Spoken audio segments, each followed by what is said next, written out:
আমার গল্পপ্রিয় বন্ধুরা, আশা করছি তোমরা সবাই অনেক অনেক ভালো আছো। আমিও অনেক ভালো আছি। বন্ধুরা, আমি ঋতু চলে এসেছি নতুন একটি মজাদার গল্প নিয়ে। তাই গল্পটি শোনার আগে অবশ্যই হেডফোন ব্যবহার করো। আর পরবর্তী গল্পে আমি আমার ইমো নাম্বার দিব। শুধুমাত্র যারা আমার চ্যানেলটিকে সাবস্ক্রাইব করবে তাদেরকে আমি আমার নাম্বার দিব এবং তারাই আমার সাথে ভিডিও কলে কথা বলতে পারবে। তাই দ্রুত আমার চ্যানেলটিকে সাবস্ক্রাইব করে নাও বন্ধুরা। তাহলে চলো আজকের গল্পটি শুরু করি। রাত যখন গভীর হল, তখন আমি স্যারের রুমের দরজা খুলে আস্তে আস্তে স্যারের রুমে প্রবেশ করলাম। স্যারের রুমে প্রবেশ করে স্যারের মায়াবী চেহারাটা খুব ভালোভাবে দেখতে শুরু করলাম। হঠাৎ করে অনুভব করলাম স্যার ঘুম থেকে উঠে গেল। ঘুম থেকে উঠে স্যার তার নিজের রুমে আমাকে দেখে কিছুটা ভয় পেয়ে গেল। তারপর স্যার আমাকে বলল, সাইমা, তুমি এখানে কি কর? এ কথা বলার সাথে সাথে অন্যরকম দৃষ্টিতে আমার দিকে চেয়ে রইল। সেদিন রাতে মূলত স্যারের এখানে আমি একটা শর্ট জামা পরে গিয়েছিলাম। আমি বললাম, স্যার, আপনি কি বুঝেন না এত রাতে একটি মেয়ে আপনার এখানে কেন এসেছি?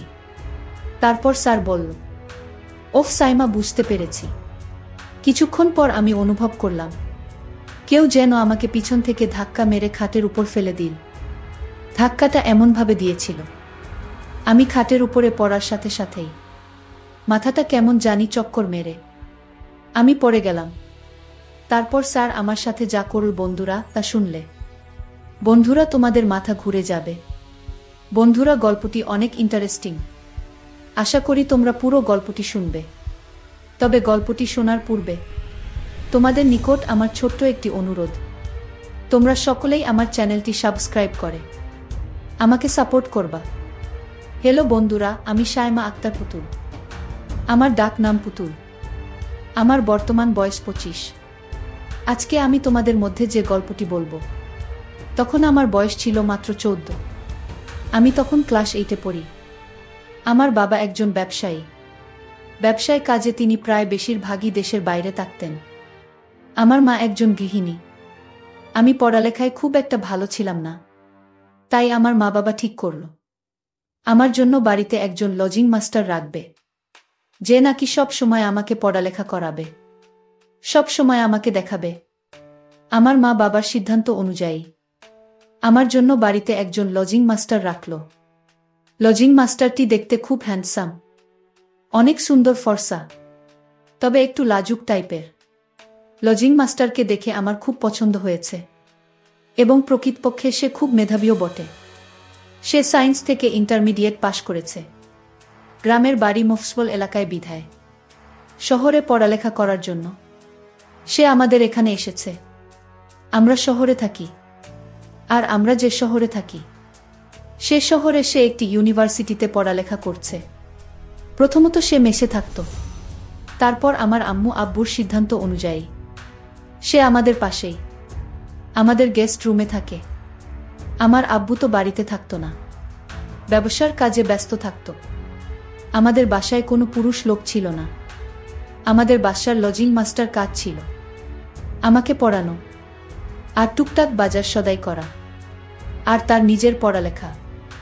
ওহো বন্ধুরা, তোমাদেরকে তো আমি আমার লজিং মাস্টারের নাম বলতে ভুলে গেছি। তার নাম হচ্ছে আদিলুর রহমান। অত্যন্ত সহজ সরল একটা লোক, কথা খুব কম বলে, কিন্তু প্রচণ্ড মেধাবী। যাই হোক বন্ধুরা, সে প্রতিদিন আমাকে পড়ায়। আমিও খুব মনোযোগ সহকারে পড়ি। আসলে তার পুরানোর কৌশল অত্যন্ত চমৎকার ছিল। আমি দুর্বল ছাত্র ছিলাম, তারপরও আমি তার পড়ানোর কৌশল খুব সহজেই বুঝতে পারতাম। এইভাবে পড়তে পড়তে আমি প্রায়ই আমার লজিং মাস্টারের নিকট 2 থেকে 3 মাস বললাম, মোটামুটি আমি অনেকটা এগিয়ে গেছি তার পড়ানোর ফলে। কি বলবো তোমাদেরকে বন্ধুরা, আমার লজিং মাস্টারকে দেখে আমার খুব ভালো লেগে যায়। আর সবচেয়ে বড় কথা হচ্ছে, আমি তার এখানে 3 থেকে 4 মাস পড়লাম। এই 3 থেকে 4 মাসের ভিতরে আমি তাকে যতটুকু চিনলাম, সে কোনোদিন একটি সেকেন্ডের জন্য আমাদের দিকে বাজে নজরে তাকায়নি। আস্তে আস্তে কেমন করে যেন আমি আমার লজিং মাস্টারের প্রেমে পড়ে যাই। কিন্তু আমি তো মাত্র ক্লাস 8-এ পড়ি, সে কি আমাকে গ্রহণ করবে? আর তাছাড়াও তাকে আমি বলতে দ্বিধাবোধ করতেছি, কারণ সে তো আমার চাইতে বয়স অনেক বড়। যতই দেখছি তাকে, ততই তার প্রেমে পড়ে যাচ্ছি। কি করব বুঝতে পারছিলাম না। বয়স কম ছিল তো, তাই ভেবে পাচ্ছিলাম না কি করব। আবেগী মন ছিল তখন বন্ধুরা আমার। কিন্তু লজিং মাস্টারকে তো আমার খুব পছন্দ হয়েছে। যেভাবেই হোক তাকে আমার প্রেমের ফাঁদে ফেলতে হবে। যে কোনো কিছুর বিনিময় হোক, আমি তাকে চাই। বয়স তখন 14 আমার। রঙিন স্বপ্ন, রঙিন সব কিছু। যেদিকেই তাকাই শুধু রঙিন রঙিন মনে হয়। রাতে পড়তে বসে শুধু স্যারের কথাই মনে পড়ে। কি করি বুঝতে পারতেছি না। কিভাবে স্যারকে বলি, স্যারকে কিভাবে আপন করে পেতে পারি। এই চিন্তা করতে করতে হঠাৎ করে মাথার মধ্যে একটা আইডিয়া এলো। ভাবলাম স্যারের সাথে আমার এমন কিছু করতে হবে যাতে স্যার আমার প্রতি আকৃষ্ট হয়, আমার দিকে ভালোবাসার নজরে তাকায়, মায়া নজরে তাকায়। তাহলে হয়তো স্যারকে আমার পক্ষে দুর্বল করা সম্ভব।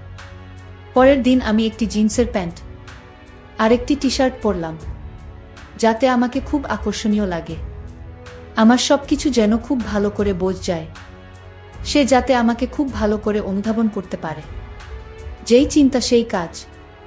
পরের দিন খুব ফ্রেশ হয়ে, খুব ভালো করে সেজেগুজে, মানে নিজেকে খুব আকর্ষণীয় করে স্যারের সামনে পড়তে বসলাম। আর সেই সাথে একটি বিদেশি সুগন্ধি আমার জামাতে খুব ভালো করে লাগিয়েছিলাম।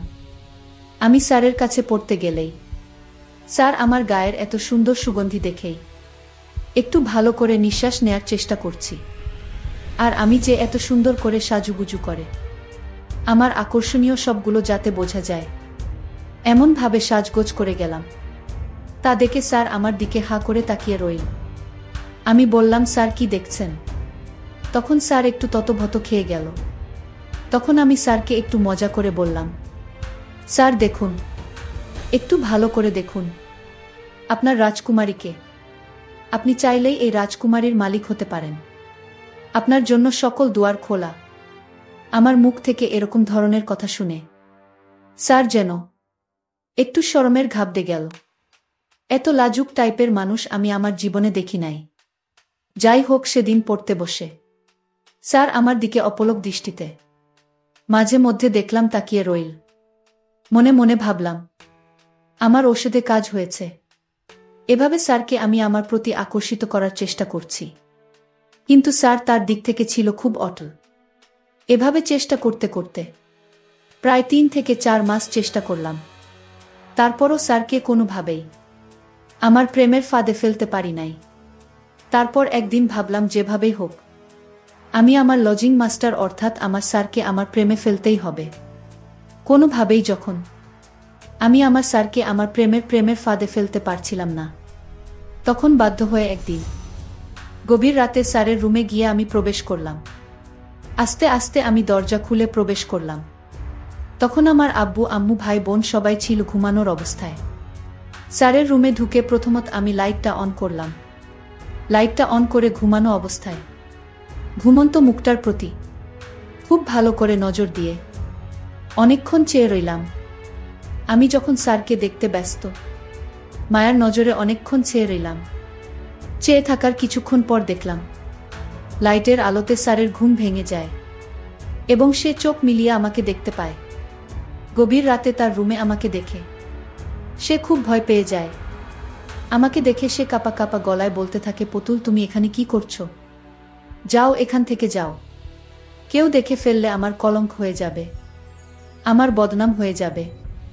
আমি বললাম, স্যার আপনি কি আমার মনের ভাষা বুঝেন না? আপনি কি আমার আবেগ বোঝেন না? আপনি কি আমার ভালোবাসা বুঝেন না? এত রাতে একটি মেয়ে কেন আপনার কাছে এসেছে? আপনি বুঝেন না, নাকি বুঝেও না বুঝার ভান করছেন? আর কত কষ্ট দিবেন আমাকে? আজকে যদি আপনি আমার ভালোবাসা গ্রহণ না করেন, তাহলে আমি আর এখান থেকে যাব না, কোনোভাবেই যাব না। যা হবার হোক। আমি আপনাকে ভালোবাসি, মন থেকে ভালোবাসি। আপনি আমার অন্তরে গীতে গেছেন। আপনাকে ছাড়া আমার বাঁচা সম্ভব না। আমি অনেক চিন্তা করে দেখেছি, আমার মান সম্মানের চাইতে আপনি বড়। আপনাকে হারালে আমি শেষ হয়ে যাব। আমার মুখ থেকে এরকম ধরনের কথা শুনে স্যার শুধু হাঁ করে তাকিয়ে রইল, কিছুই বলল না। কিছুক্ষণ চুপ করে থাকার পর স্যার আমাকে বলল, আচ্ছা সাইমা, তুমি এবার যাও, আমি বিষয়টা কালকে ভেবে দেখছি। আমি বললাম, না, কালকে না, আপনাকে যা বলার আজকে বলতে হবে, নাইলে আমি এখান থেকে যাব না। আমার এই একঘেয়েমি দেখে স্যার আমাকে বলল, আচ্ছা ঠিক আছে সাইমা, যাও, আমি তোমাকে ভালোবাসি, এবার তুমি যাও। আমি বললাম, না, আপনার মুখের কথায় আমি বিশ্বাস করি না। আপনি যে আমাকে ভালোবাসেন এর একটি প্রমাণ আমাকে দিতে হবে, নইলে আমি এখান থেকে যাব না। আমার কথা শুনে স্যার খুব হতবাক হয়ে বলল, আচ্ছা ঠিক আছে সাইমা, কি করলে তুমি বিশ্বাস করবে আমি তোমাকে ভালোবাসি? তারপর আমি বললাম, স্যার, আপনি আমার সাথে আজকে রাতে একটি কাজ করতে হবে। যদি এই কাজটি করেন তাহলে ভাববো আপনি আমাকে ভালোবাসেন, আপনি আমাকে কোনোদিন ছেড়ে চলে যেতে পারবেন না। তখন স্যার আমাকে বলল, কি কাজ সাইমা, কি করলে তুমি খুশি? তারপর আমি স্যারকে বললাম, স্যার, এই গভীর রাতে একটি ছেলে, একটি মেয়ে, একাকিত্বে একটি রুমে কি চাইতে পারে তা আপনি বুঝেন না। স্যার আমাকে বলল, সাইমা প্লিজ, আমার মাথায় এখন কোনো কাজ করতেছে না। কি চাও তুমি? আমাকে একটু খুলে বল। আসলে আমার স্যার যে এত বোকা তা আমি কখনো কল্পনাও করতে পারি নাই। এত বয়স হয়ে গেছে, কিন্তু প্রেম কি জিনিস, আবেগ কি জিনিস, কিছুই তার মধ্যে নেই। আমি ভাবলাম এটাই তো আমার জন্য ভালো হলো, তার এখানে আমি আমার প্রেমের ফুল ফুটিয়ে তুলব, যেখানে রাজত্ব করব শুধু আমি একলা। তারপর আমি স্যারকে বললাম, ও স্যার, তাহলে আপনি কিছুই বুঝতেছেন না, আপনি আমার সাথে কি করতে হবে তাই তো? আচ্ছা ঠিক আছে, আপনি আপনার মোবাইলটা দেন, আমি আপনাকে বুঝিয়ে দিচ্ছি। আপনি আমার সাথে এখন এই মুহূর্তে কি করলে আমি খুশি। তারপর স্যার বাধ্য ছেলের মত তার মোবাইলটা আমার এখানে দিয়ে দিলেন। আমি একটি সাইটে ঢুকলাম, ঢুকে গিয়ে আমি তাকে কিছু অন্যরকম ভিডিও ফুটে দেখালাম। স্যারকে এইসব ভিডিও ফুটেজ দেখানোর পর স্যারের মধ্যে একটু অন্যরকম অনুভূতি আমি লক্ষ্য করলাম। তারপর স্যার আমাকে বলল, সাইমা, তুমি এত কিছু জানো কিভাবে? আমি বললাম, স্যার, আমি একটা উন্নত ফ্যামিলিতে বড় হয়েছি, আর দুনিয়ার এই সব কিছু আমি খুব ভালো করেই জানি। আমার অভিজ্ঞতা আর এক্সপেরিয়েন্স দেখে স্যার তো অবাক হয়ে গেল। তারপর আমি স্যারকে বললাম, স্যার, আরেকটা মজার জিনিস পেয়েছি, প্লিজ স্যার এটা একটু দেখেন। স্যার এটা প্রথম 2 থেকে 4 মিনিট খুব ভালো করে মনোযোগ সহকারে দেখল। দেখার পর দেখি স্যারের অবস্থা একেবারেই খারাপ হয়ে গেল। আমি বুঝতেই পারলাম না এত একটা শান্ত মানুষ কিভাবে অশান্ত হয়ে উঠল। কিছুক্ষণ পর স্যারের মধ্যে ভিন্ন এক রূপ দেখতে পেলাম, যে রূপটাই মূলত আমি স্যারের কাছ থেকে প্রতিনিয়তই আশা করতাম। প্রথমত আমি ভেবেছিলাম স্যার হয়তো খুব সহজ সরল, সে খুব একটা বেশি বোঝে না। কিন্তু যখন তার পুরোপুরি অভিজ্ঞতাটা আমার এখানে প্রয়োগ করল, তখন আমি বুঝতে পেরেছিলাম সে কত ভয়ানক, কিভাবে তছঞ্চ করেছিল আমাকে 1 থেকে 2টি ঘন্টা। আসলে বন্ধুরা, আমার আবেগ একটু বেশি ছিল, খুব কম বয়সেই অনেক আবেগী হয়ে গিয়েছিলাম। প্রথমে ভেবেছিলাম আমি হয়তো অনেক শক্তিশালী, আমার সাথে স্যার হয়তো কোনোভাবেই পারবে না। কিন্তু স্যার যখন আমার এখানে আক্রমণ আনতে শুরু করল, তখন আমি বুঝতে পারলাম তার আক্রমণ কত হিংসাত্মক, কত ভয়ঙ্কর, কত রোমান্টিক ছিল। সে যখন তার পরিপূর্ণ পাওয়ার আমার এখানে প্রয়োগ করেছিল, তখন আমার কাছে মনে হয়েছিল আমার দম বন্ধ হয়ে যাচ্ছে। তবুও আমি তার প্রেমের পূজারী ছিলাম। এইভাবে তার কাছ থেকে প্রথম দিন আমি আমার অধিকার আদায় করেছিলাম। তারপর থেকে তার এখান থেকে কিছুটা লজ্জা শরম কমে গিয়েছিল, বিশেষ করে আমার প্রতি। সেও প্রতিদিন রাতে আমাকে খুঁজত, আমিও তাকে খুঁজতাম। শেষ পর্যন্ত 2টি দেহ ছিল, কিন্তু মন ছিল একটি। তাকে ছাড়া আমার কিছু ভালো লাগতো না, আমাকে ছাড়া তার কিছু ভালো লাগতো না। এভাবে চলতে চলতে তার সাথে আমার বারবার ঘনিষ্ঠ হতে হয়েছে। একটা পর্যায়ে গেল সে আমাকে ছাড়া একটা মুহূর্ত চলতে পারে না, আমিও তাকে ছাড়া একটা মুহূর্ত চলতে পারি না। এভাবে চলতে চলতে 2 থেকে 3 মাস পর হঠাৎ আমি অসুস্থ হয়ে পড়ি। আমার মধ্যে কেমন জানি বমি বমি ভাব আসে। তারপর ডাক্তারের কাছে গেলে ডাক্তার আমাকে বলে আমি নাকি সন্তান সম্ভাবা। বিষয়টি আমার আম্মু শুনে হতবাক হয়ে গেল আর বলল, শায়মা, কে তোর এত বড় সর্বনাশ করেছে? আর তুই বা কি করে আমার মেয়ে হয়ে এমন একটা কাজ করলি? লোক সমাজে এখন আমি মুখ দেখাবো কি করে? তারপর আমি আম্মুর কাছে বিষয়টি সম্পূর্ণ খুলে বলি। তারপর আমার আম্মু, আব্বু আর কি করবে? আর তো কিছু করার নাই, যা হবার তো হয়ে গেছে। তারপর আমার আম্মু আব্বু মিলে আমাকে স্যারের সাথে বিয়ে দিয়ে দিলেন। কিছুদিন পর আমাদের ঘর উজাড় করে একটি কন্যা সন্তান জন্ম নিল। কন্যা সন্তান পেয়ে আমি, আমার স্বামী এবং আমার আত্মীয় স্বজন সবাই খুশি। সবকিছু মিলিয়ে বন্ধুরা এখন আমি মোটামুটি সুখে আছি। কিন্তু মনের ভেতর কিছুটা কষ্ট। এত অল্প বয়সে আমি সন্তানের মা হয়ে গেলাম। সন্তানকে দেখাশোনা, সংসারে দেখাশোনা, এক কথায় পরিবারের মধ্যেই আমার জীবনটা বন্দী অবস্থায় কাটে। জীবনের সমস্ত স্বপ্ন, লেখাপড়া, চাকরি বাকরি সবকিছু মাটি হয়ে গেল শুধুমাত্র একটি ভুলের কারণে। যাই হোক বন্ধুরা, তবুও ভালোই আছি। তোমরা সকলেই আমার জন্য দোয়া করবা।